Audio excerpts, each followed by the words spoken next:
Welcome to Building Better Relationships with Chuck and Barb Lewis, equipping listeners and viewers with the biblical tools to conquer the difficulties faced in this life. Chuck has practiced crisis intervention since the 1980s and has been in ministry together with his wife Barb for over 20 years. They've taken the countless lessons and the knowledge they've acquired and have put them into this life skills class to share with you. We hope this blesses you. Well, hello again. I'm Pastor Chuck Lewis, and this is my wife. I'm Barbara. And we are welcoming you again for another broadcast of Building Better Relationships. And today on the broadcast, we're going to be talking about what? Addictions. Addictions. And you know, it's hard to imagine being free, walking with the Lord, and having a wonderful relationship with the Lord if we're addicted to different things. And you can be addicted to all kind of things. Right. So an addiction is something that you're enslaved to, a habit or a substance that you feel like you just can't get free of yourself. And when I was studying spiritual warfare, Derek Prince does deliverance ministry, and he's gone to be with the Lord now. But he believed that if it was something that you could get free of yourself, then it was just your flesh. But if it was an addiction, if it was something that you couldn't get free of yourself, like an addiction, that it was probably demonic oppression was involved there. Right. Yeah, all addictions are not demonic, but there's a lot of them that are. And you can try to will yourself away from that addiction. I've heard people say things like, well, I'll never do that again, or I'll never drink anymore, or whatever. And there's a lot of promissory things that are mentioned, but it takes a power stronger than ourselves to be able to overcome certain addictions that have really gripped us. And it doesn't take long for an addiction to really grip you and be a strong part of your life to where it can literally take over your life. I remember years ago I was serving on a food line to the homeless, and I noticed this guy that got in the line, and I could tell that his fingernails had been manicured at some point, and they still looked like they were losing some of the manicure, and I got to talking to him, and he said that he was completely homeless now and living on the streets, and he used to be one of the leading anesthesiologists. Wow. And he allowed alcohol into his life. Started out just social drinking. It didn't seem like it was a big issue at all, just to go to a party and start drinking socially with the other people. He went to a lot of dinner parties, and lived in a big house that had a gate that you had to come into the gate, to get into his house. A lot of acreage. And he said if somebody would have told him that he would have ended up where he was, he said he would have laughed right in their face. And you really got me mixed up with somebody else, because that's never going to happen to me. Yeah. And he said, here I am.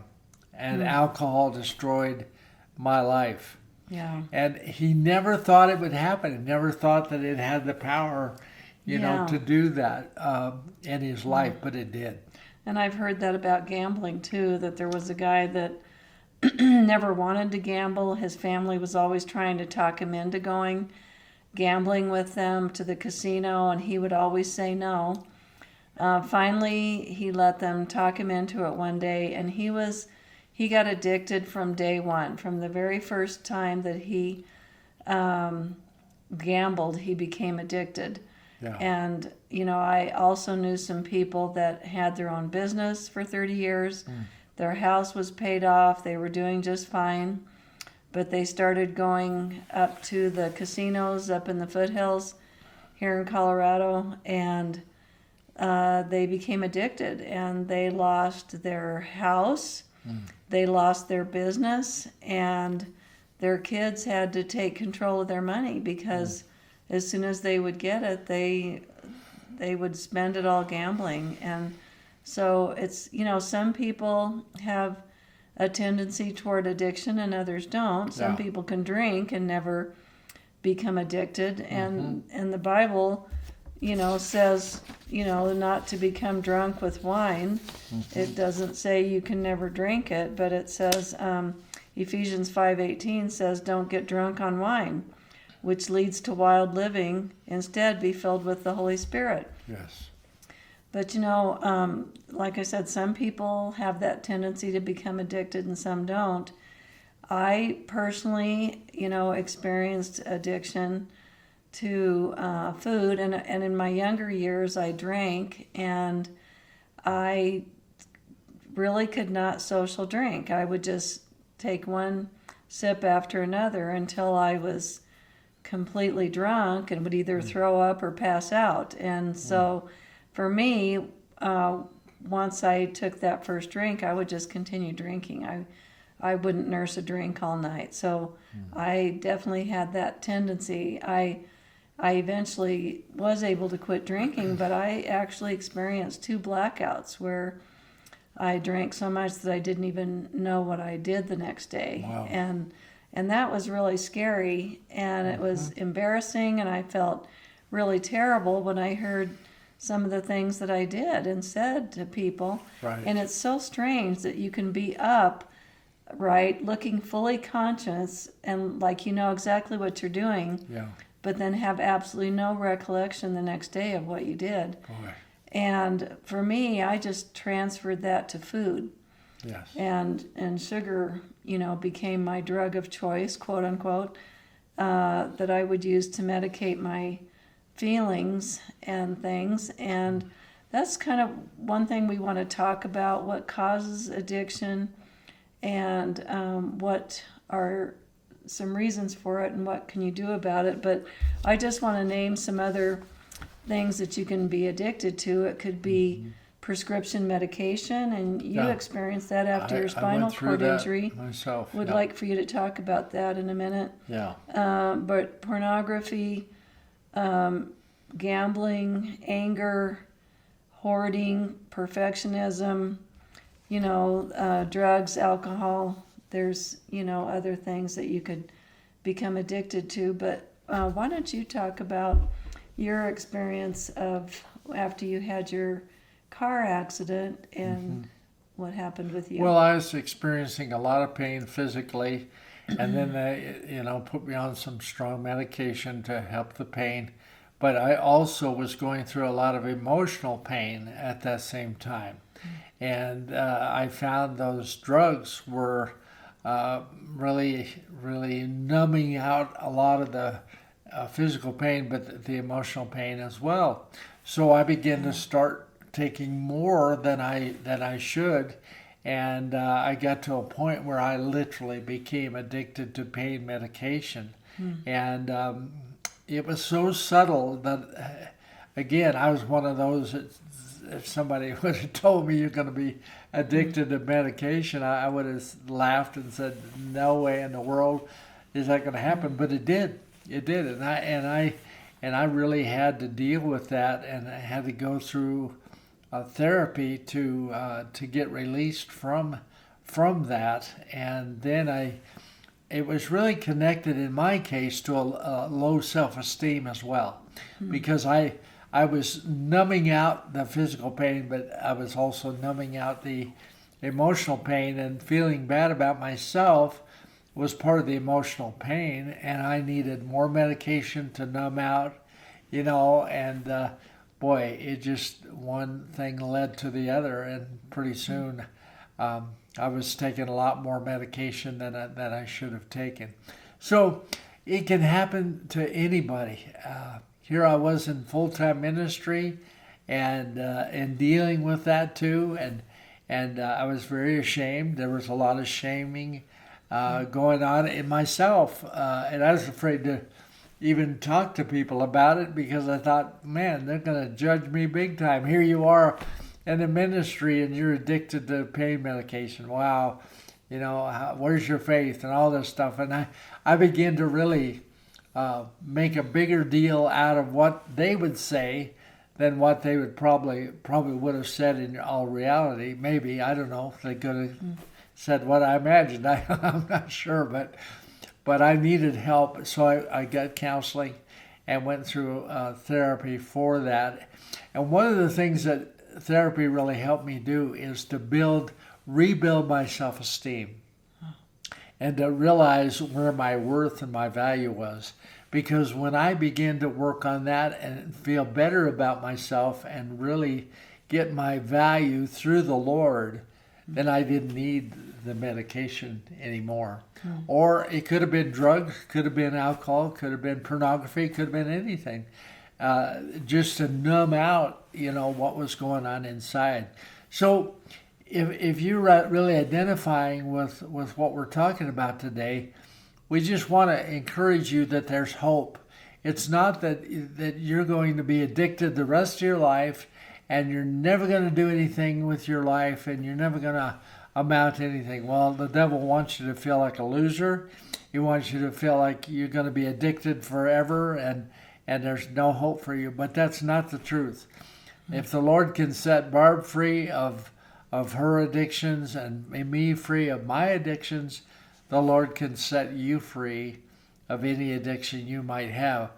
Oh, Pastor Chuck, I've had this going on for years and years and years, and I've kept it hidden and nobody knows about it. Well, God does, and if you want to share with us what's going on in your life and what you're struggling with, we will not shame you. All we'll do is pray for you, and really ask the Holy Spirit to give you the same empowerment that He gave us to overcome that's really trying to control your life. There's somebody listening right now that you're married and you're addicted to pornography, and you're really ashamed of it, and you've never told your wife about it, and you're afraid that if you expose that to her, she'll leave you, and you're afraid to tell anybody.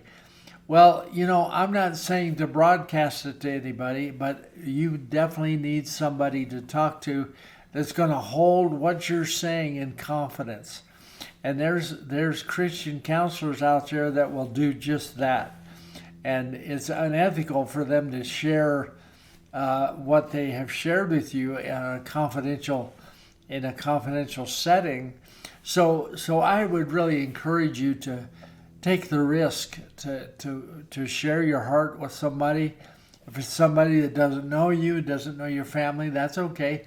But just somebody that's a Christian counselor that really is good. And if you meet with them and you don't hit it off with them, then go to the next one on your insurance list and just keep going until you hook up with somebody that you can really identify with. That's very important. Right. Well, I would like to zero in on a few things that you've said.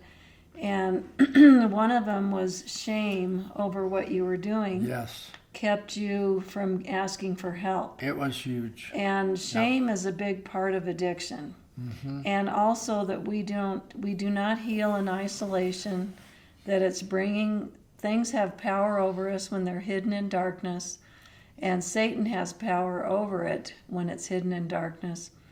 If you bring it out into the light by sharing it with a trusted person, somebody that will respect your confidentiality, right, or whatever, a counselor, a pastor, then Satan no longer has power over it because you're bringing it into the light. Yes. But there are, like you were talking about paying for counseling, but there are free places that you can go to get free of addiction, and that would be AA and NA and, Codependent No More. And there's Al-Anon places that don't cost anything, that are awesome ways. And it's like you said, you cannot do it yourself, and they acknowledge that we need a power greater than ourselves, which for us is God. Absolutely. Is Jesus Christ.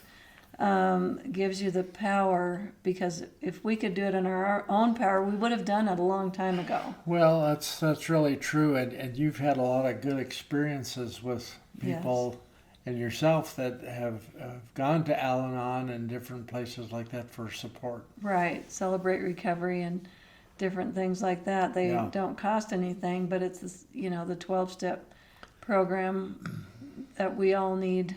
God, a high power greater than ourselves, can restore us to sanity, which we can't do it by ourselves.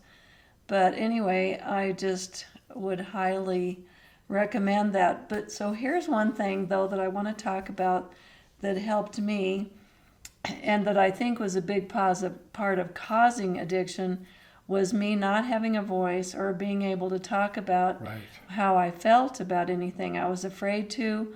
I was afraid if I talked about what I thought and felt, that somebody would hold it against me. So I had 3 rules that kept me silent. One is, if you know me, you won't like me. The next one was, what you say can and will be used against you in a court of law. Yeah. And also that I always felt like there was something wrong with me. So if I told you what I thought and felt, then you'd know there was something wrong with me. So those 3 things kept me silent, but they also kept me stuffing down feelings with food. Right. And so learning how to talk about my feelings was a big part of me being able to get free of that and stay free of it. Mine too. And so, and that is part of those programs in counseling, is having a voice. Yes. Because I've heard someone say one time, if you keep your mouth shut to keep the peace, your body absorbs the war. So, and it's not that you want to, I was very afraid of conflict, so that was one reason why I didn't talk. I was afraid it would cause, a problem. But it's talking about things over with a close friend. If you're in the 12-step program, your sponsor, or a pastor, or a counselor, or whatever. But you've got to learn how to talk about what you think and feel and what's going on inside of you. We all need a reality check, and things grow out of proportion in our mind when we keep it to ourselves. And just an example of that, I remember looking at a house that was for sale years ago, and I remember seeing a hairline crack on the basement floor. So I went home, and during the week, as I continued to think about that house, that crack got bigger and bigger and bigger, until in my mind, what I remembered that I thought was that the basement floor was heaving up. Yeah. So I called the realtor and I said, I need to see that house again. So I went and looked at it, and all it was a tiny hairline crack. Right. The basement floor was not heaving up, Yeah. but it kept growing in my mind. So things get out of proportion in our mind when we don't talk about them. Boy, that's for sure. And the more catastrophic something gets, the more hopeless we become. Right. And the more addicted we become. Yes. And it's just a vicious cycle. Yes. So to break that, you've got to reach out.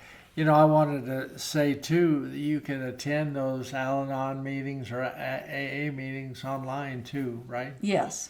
Yeah, so maybe it's too intimidating to physically go there right off the bat. Attend one online and do that for a while, and then maybe you can go physically as well.